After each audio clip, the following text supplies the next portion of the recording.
Pour la posture générale, le buste est droit, ouvert. Il ne faut pas rentrer les épaules, mais au contraire ouvrir le buste. Les pieds sont écartés, à peu près au niveau des épaules, avec le pied gauche légèrement devant. C'est à adapter selon chacun. Il faut avoir une position très stable en bas pour pouvoir bouger en haut.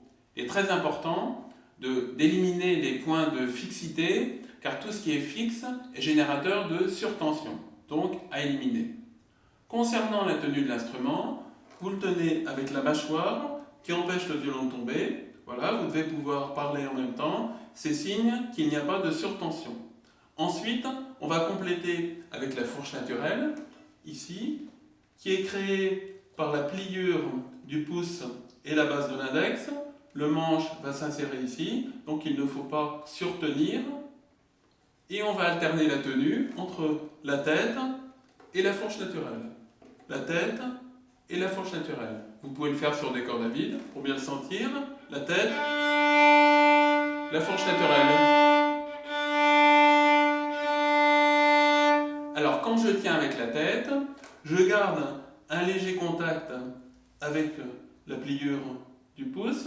Par contre, j'écarte la base de l'index. C'est un mouvement qui va être indispensable plus tard pour les démancher et le vibrato. Donc il faut bien sentir ces points de contact qui circulent au niveau de la tenue de l'instrument. Ensuite, vous avez l'orientation, un point important, l'orientation du poignet, qui doit s'orienter du côté du manche, de la touche. Le poignet tourne comme ceci, voilà, il tourne comme ceci, avec le haut de la main qui doit épouser le plus possible le manche, la touche.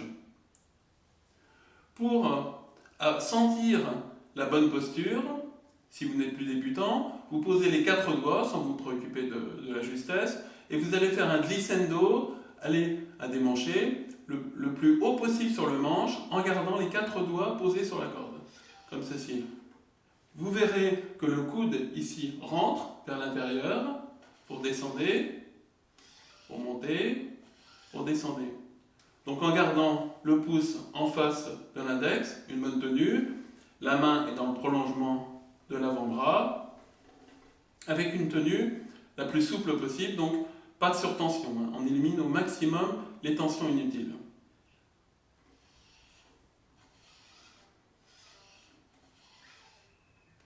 Le plus important, au niveau de la main gauche, c'est de bien sentir, donc pour éliminer ces fameuses surtensions inutiles, au niveau de la tenue de l'instrument, car c'est un peu compliqué parce que l'instrument, il faut le tenir, donc, mais en même temps, il faut que la main qui le tient quand même un peu, la main gauche qui contribue avec la fourche naturelle à la tenue de l'instrument, doit aussi pouvoir bouger. Donc il y a un rôle de pilier, mais également un pilier qui doit bouger. Donc c'est un peu compliqué. Donc tout ça, il faut le travailler régulièrement et surtout ne pas hésiter à reprendre ces pistes techniques, ces conseils, sur des morceaux simples pour bien sentir ce que vous faites.